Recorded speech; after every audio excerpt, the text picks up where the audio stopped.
আসসালামু আলাইকুম ভাই। ওয়ালাইকুম আসসালাম। কি অবস্থা ভাই?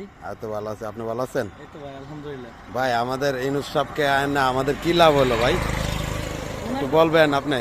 ওনার কথা কি বলবো? আসলে আমরা চুর খেদাইয়া ডাকাত আনছি, সমস্যা নাই। আসলে আমরা তো আসলে পাকিস্তানের বংশধর, তো পাকিস্তানের রক্ত দিয়ে গেছে, তাই তো আজকে দেশটা পাকিস্তান হয়ে গেছে গা। আর কি বলবো পাকিস্তান, এখন তো আমরা আমেরিকান। আমাদের তো বুঝিস না, কারণ চেন মাটি যে দিয়ে দিল কিচ্ছু আমেরিকাদের কাছে। করে না। এটা তো হ্যাঁ তো পাকিস্তানের রক্ত, হ্যাঁ তো রক্ত এরকম, হ্যাঁ তো চাইছিল দেশটা বিক্রি করতে। হ্যাঁ আশা পূর্ণ হয়েছে, বাস খালাস চলে যাইব, কোনো সমস্যা নেই। আমরা এত বছরের মধ্যে আমেরিকা শূন্য দেখি নাই বাংলাদেশে, এখন এই চেন মাটিতে দেখা যাচ্ছে। তারপর আপনার এই চেন মাটিতে ঢুকা যাচ্ছে না, এটা কেন ভাই? এটা কি কিচ্ছু বলবেন? করার নেই। আসলে একবারতে বললাম যে আমাদের রক্তটা আসলে পাকিস্তানের। পাকিস্তানে বলে গেছেন যে আমরা থাকবো না, কিন্তু আমাদের বীজ দেওয়া যাবো, বীজ থাকবে। বীজ প্রমাণ করে দিচ্ছে, আজকে বাংলাদেশ বিক্রি করেছে এরা। এরা আজকে প্রমাণ করছে।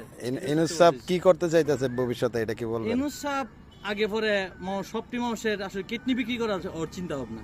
ওর চিন্তা সারা বাংলাদেশের কিডনি বিক্রি করার, কারণ হ্যাঁ চিন্তাটাই সুদের উপরে। হ্যাঁ যত টাকা ইনকাম বেশি হইব, হ্যাঁ অত হ্যাঁ চাহিদা বাড়বো, হ্যাঁ চাহিদা কমবে না। সবাই বলছে চাহিদা কমবে, কিন্তু হ্যাঁ চাহিদা কখনো কমবে না। হ্যাঁ আসছে টাকার জন্য।